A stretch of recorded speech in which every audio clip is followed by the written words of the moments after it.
গ্রামের মানুষজন স্বভাবগতভাবে সহজ সরল। ঋতু পরিবর্তনের সাথে সাথে তাদের জীবনযাপনও পরিবর্তন হয়। এসব মানুষের শহুরে বদ্ধজীবন একদমই পছন্দ নয়। এরা চায় খোলা মাঠে নেচে বেড়াতে, নদীতে ঝাঁপিয়ে বেড়াতে। এরা শহরে এসে খুব বেশি দিন স্বস্তি পায় না।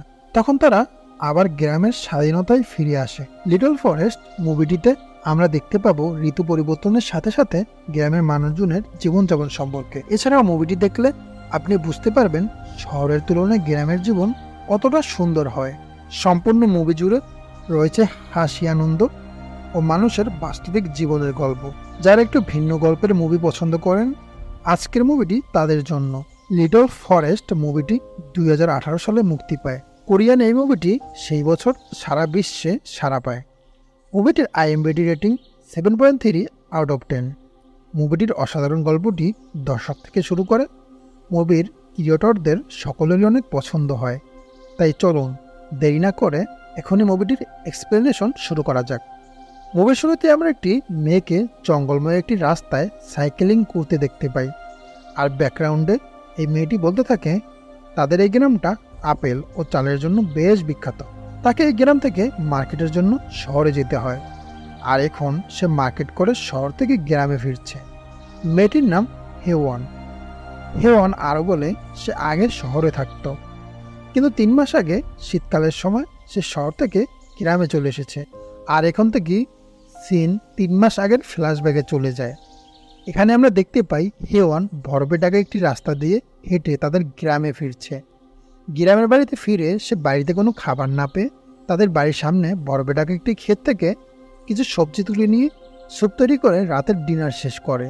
পরদিন সকালে ঘুম থেকে উঠে হেওয়ান তার ব্রেকফাস্ট তৈরি করে।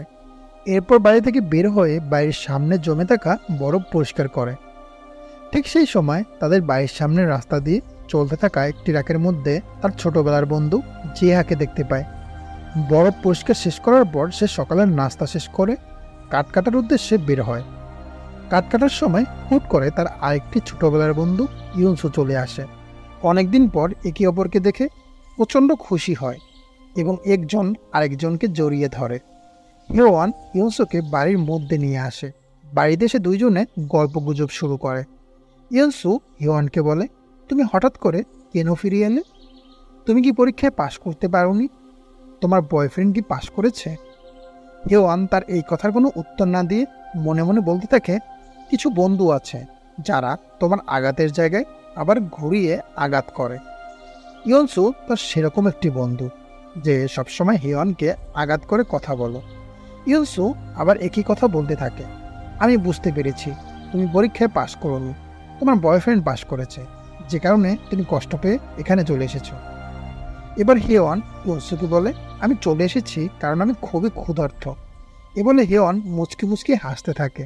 তাদের কথাবার্তা থেকে তাদের ছোটবেলার বন্ধু জিহার সম্পর্কে জেনে যায়, যে সকালবেলা হেওয়ানের বাড়ির পাশ দিয়ে ট্রাকে যাচ্ছিল। হেওয়ান জিয়া সম্পর্কে জানায় যে জিয়া খুব ভালো একটি ইউনিভার্সিটি থেকে তার পড়ালেখা শেষ করে ভালো বেতনের একটি চাকরি করত, কিন্তু এখন সে চাকরি ছেড়ে দিয়ে গ্রামে এসে তার বাবার সাথে তার বাবার ফার্মে কাজ করে। এরপর হেওয়ান নিজের সম্পর্কে বলে সে শিক্ষক হওয়ার জন্য পড়াশোনা করছিল, এর পাশাপাশি একটি পার্ট টাইম জব করছিল। সেখান থেকে তাকে যে খাবার খেতে দেওয়া হতো সেই খাবার খেতে খুবই জঘন্য। এই খাবার খেয়ে সে অসুস্থ হয়ে পড়েছে, এজন্য সে এই গ্রামে ফিরে এসেছে। গল্প করা শেষ হওয়ার পর ইউনসু বাড়িতে ফিরে যায় এবং হেওয়ান রাতের ঘুমানোর উদ্দেশ্যে চলে যায়। তবে হেওয়ান রাতে একটুও ঘুমাতে পারে না, কারণ বন্যপ্রাণীরা সারা রাত তার বাড়ির আশেপাশে চিল্লাচিল্লি করতে থাকে। পরদিন সকালে হেওয়ান ঘুম থেকে উঠে দরজা খুলে তার আন্টি বুকসুমকে দেখে। তার আন্টি বুকসুম তাকে বলে সে এখানে এসেছে কেন, আর এসেছেই যেন তাকে কেন জানায়নি। হেওয়ান এই কারণে তার আন্টি বুকসুমের কাছে ক্ষমা চায় এবং তার মায়ের সম্পর্কে জানতে চায়। তখন তার আন্টি বলে সে তার মা সম্পর্কে কিছুই জানে না। হেওয়ান তার আন্টিকে বলে, আমার মা যদি এখানে ফিরে আসে তাহলে যেন সে না বলে আমি এখানে এসেছি। তার আন্টি হেওয়ানের এই কথাটাই রাজি হয়ে যায় এবং তাকে বাড়িতে খাবার খাওয়ার জন্য ইনভাইট করে। এরপর হেওয়ান তার আন্টির বাড়িতে খাবার খেতে যায়। সেখানে সে বিভিন্ন ধরনের সুস্বাদু খাবার তৃপ্তি সহকারে খায়। খাবার খাওয়া শেষ করে তার আন্টির বাড়ি থেকে একটি কুমড়ো নিয়ে বাড়িতে ফিরছিল। এমন সময় বাড়ির সামনে তার ছোটবেলার বন্ধু জিয়াকে দেখতে পায়। হিওয়ান দেখে জিয়ার সঙ্গে একটি কুকুর নিয়ে তার জন্য বাড়ির সামনে অপেক্ষা করছে। জিয়াকে দেখে হিওয়ান অনেক খুশি হয় এবং কুকুরটি সম্পর্কে জানতে চায়। জিয়া হিওয়ানকে জানায় সে কুকুরটি তার জন্য এনেছে, যেন একা বাড়িতে তার থাকতে কষ্ট না হয়। কুকুরটির নাম ফিবো। জিয়া হেওয়ানকে কুকুরছানাটি দিয়ে সেখান থেকে চলে যায়। এবার এখান থেকে সিন আবারও অতীতে চলে যায়। একদিন হেওয়ান স্কুল থেকে ফিরে তার মাকে দেখতে না পেয়ে খুঁজতে থাকে। বাড়ির সমস্ত জায়গায় খোঁজার পর তার মাকে দেখতে পায় না। এবার সে তার মার জন্য রাত পর্যন্ত অপেক্ষা করে, কিন্তু তার মা ফিরে আসে না। রাতে তার আন্টি বকসুন আসে এবং হেওয়ানকে বলে তার মা চলে যাওয়ার আগে তার কাছে এসেছিল। সে তার কাছে অনুরোধ করে গেছে যেন আমি তোমার খেয়াল রাখি। একদিন হেওয়ান বাড়ির মধ্যে তার মায়ের একটি চিঠি দেখতে পায়। হেওয়ান সেই চিঠিটি না পড়ে রাগ করে ছিঁড়ে ফেলে দেয়। ছোটবেলায় হেওয়ানের বাবা মারা যাবার পর থেকে হেওয়ান তার মায়ের কাছে থাকে, কিন্তু এখন তার মাও তাকে ছেড়ে চলে গেছে। এজন্য সে এটা প্রমাণ করতে চায় সে একাই বাঁচতে পারবে, তাকে কেউরই প্রয়োজন নেই। এবার সিন বর্তমানে চলে আসে। হেওয়ান ইউসু ও জিয়ার জন্য রাইস কেক তৈরি করছিল। এমন সময় ইউসু হেওয়ানকে বলে সে জিয়াকে অনেক পছন্দ করে, কিন্তু সে কোনোভাবেই জিয়াকে বলতে পারছে না। ইউসু হেওয়ানকে সাবধান করে দেয় সে যেন জিয়ার কাছ থেকে দূরে থাকে। এরপর তিন বন্ধু একসাথে খেতে বসে। খাওয়ার সময় জিয়া বলে রাইস কেকটি ঠিক হেওয়ানের মায়ের রান্নার রাইস কেকের মতো। খাওয়া দাওয়া শেষ করে ইউসু ও জিয়া বাড়ির উদ্দেশ্যে রওনা দেয়। যাত্রাপথে তারা হেওয়ানের মায়ের সম্পর্কে আলোচনা করছিল। ইউসু জিয়াকে বলে হেওয়ান তার মায়ের সাথে নিজেকে তুলনা করা পছন্দ করে না। পরদিন সকালে হেওয়ানকে তার বয়ফ্রেন্ডের কাছ থেকে মিথ্যা কথা বলে ফোনটি কেটে দেয়। এরপর হেওয়ান জিয়ার বাগানে ঘুরতে যায়। সেখান থেকে ছোট্ট লাল লাল টমেটো খেতে থাকে এবং তাদের ছোটবেলার স্মৃতিময় মুহূর্তগুলো আলোচনা করতে থাকে। এরপর হেওয়ান বাড়ির কাঠ কাটতে যায়। কাঠ কাটা শেষ করে রাইস দিয়ে এক ধরনের অ্যালকোহল তৈরি করে। এই অ্যালকোহল সর্বপ্রথম তার মা তাকে খাইয়েছিল, কিন্তু তখন তার এই অ্যালকোহলটি খুব বেশি একটি ভালো লাগেনি। কিন্তু এখন এই অ্যালকোহলটি তার অনেক ভালো লাগে। হেওয়ান, জিহা ও ইউসু তিনজনে একসাথে বসে অ্যালকোহলটি পান করে ও বিভিন্ন ধরনের গল্পগুজব করতে থাকে। অ্যালকোহল পান করা শেষে ইউসু ও জোয়া তার বাড়ি ফিরে যায়। তখন হেওয়ান আকাশের দিকে তাকিয়ে মনে যত কষ্ট আছে সব কথা বলতে থাকে এবং নিজে নিজে বলে একদিন আমার এই সব সমস্যার সমাধান হয়ে যাবে। এভাবেই দিন চলতে থাকে এবং বসন্ত চলে আসে। বসন্ত আসার পর হেওয়ান তার বাড়ির পাশে একটি জমিতে মাটি খুঁড়ে আলু বীজ লাগাতে থাকে এবং তাদের বেড়ে ওঠার অপেক্ষা করতে থাকে। তারপর হেওয়ান শহরে বাজারে গিয়ে কিছু সবজি চারা কিনে গ্রামে ফিরে আসে এবং জিহা ও ইউসুয়ের সাহায্য নিয়ে এই চারাগুলো লাগায়। তারপর হেওয়ান নিজের জন্য কিছু নুডলস তৈরি করে, আর তখন সে মনে করে তার স্কুলের বন্ধুদের কথা।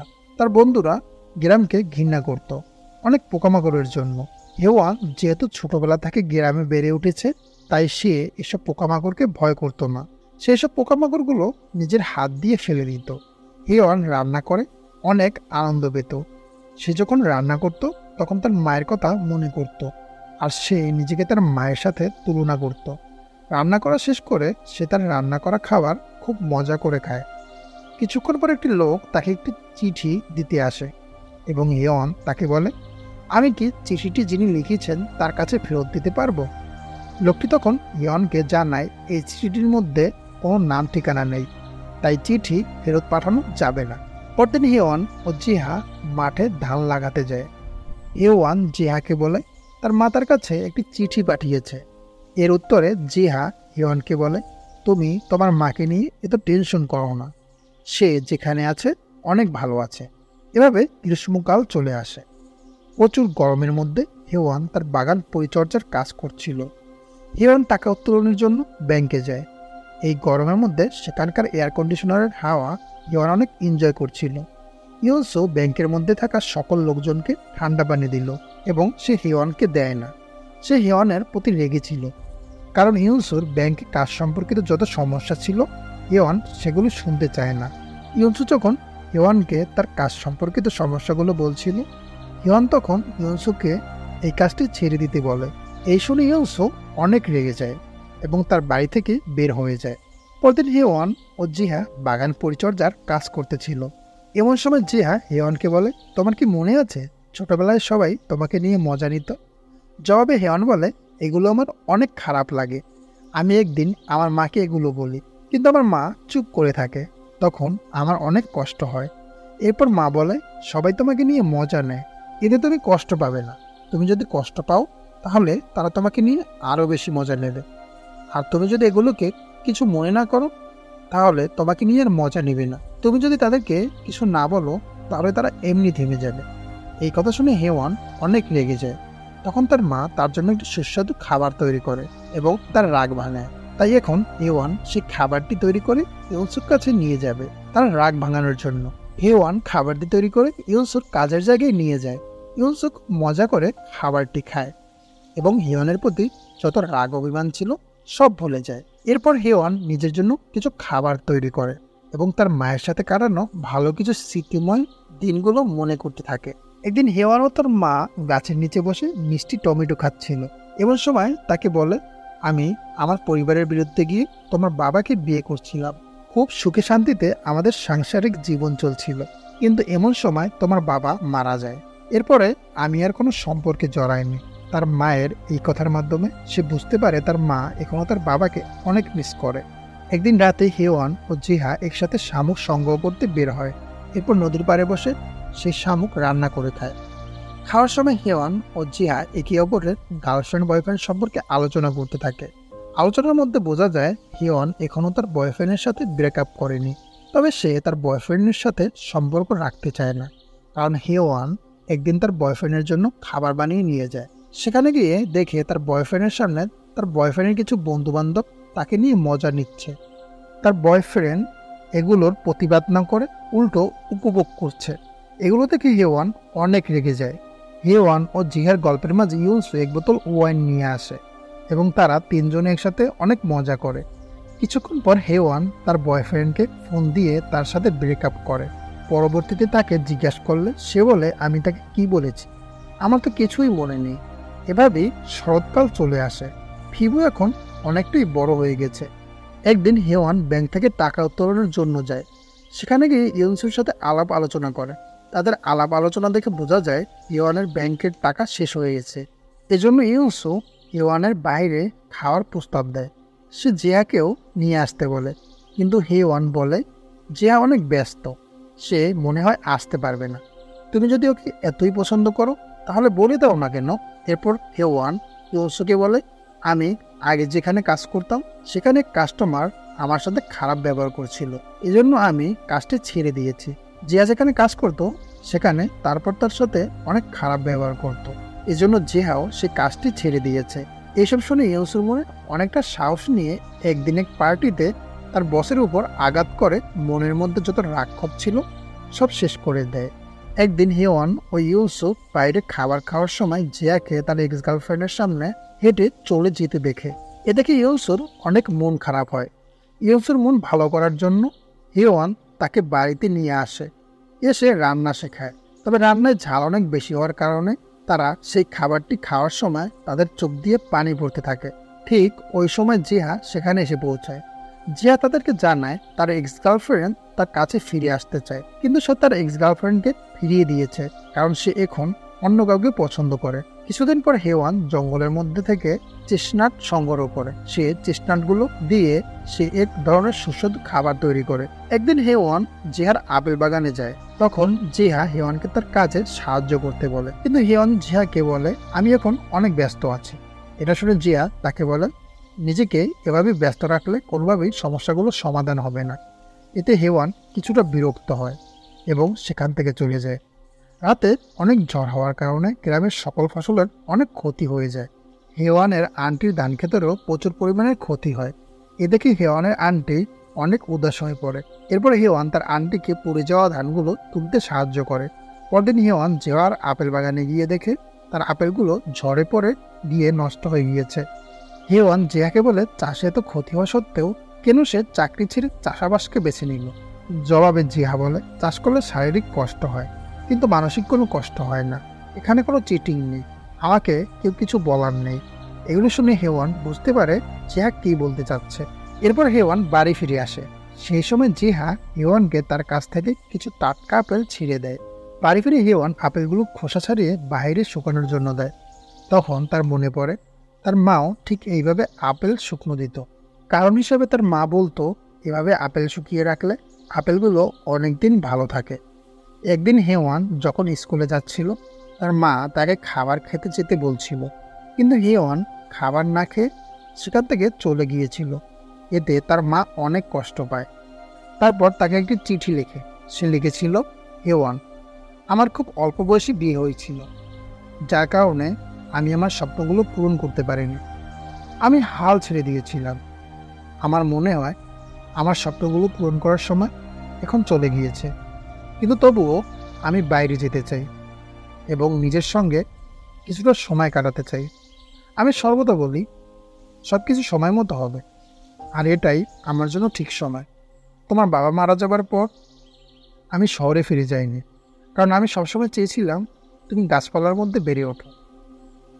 তখন তুমি নিজেকে খুঁজে পাবে, আবার নতুন করে শুরু করতে পারবে। যতই কঠিন সময় আসুক না কেন, আমি তোমায় অনেক ভালোবাসি। আর এতক্ষণ হেওয়ান তার মায়ের এই চিঠিটি পড়ে তার মাকে বুঝতে পারে।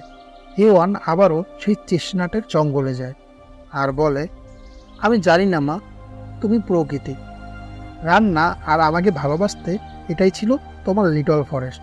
আর এখন আমারও উচিত নিজের লিটল ফরেস্টটি খুঁজে বের করা। সেদিন রাতে হেওয়ান তার মায়ের জন্য একটি চিঠি লেখে। আবার শীতকাল আসে। হেওয়ান আবারও শহরের উদ্দেশ্যে বের হয়ে পড়ে। দরজার বাইরে একটি চিঠি রাখে, আর যাওয়ার সময় সে একটি শুকনো আপেল খেতে খেতে চলে যায়। তারপর সেখানে জিহা আসে। সে চিঠিটি পড়ে, যেখানে লেখা ছিল, ফিবোর দেখাশোনা করো। আর হেওয়ান যাওয়ার আগে কিছু পেঁয়াজ লাগিয়ে গিয়েছিল, যেগুলোর পরিচর্যা করতে থাকে জিয়া ও ইউনসু। ইউনসু বলে, হেওয়ান আর হয়তো ফিরে আসবে না। উত্তরে জিহা বলে, আমার মনে হয় সে ফিরে আসবে, সে হয়তো বা পার্মানেন্টলি এখানে ফিরে আসবে, এজন্য নিজেকে প্রস্তুত করতে গিয়েছে।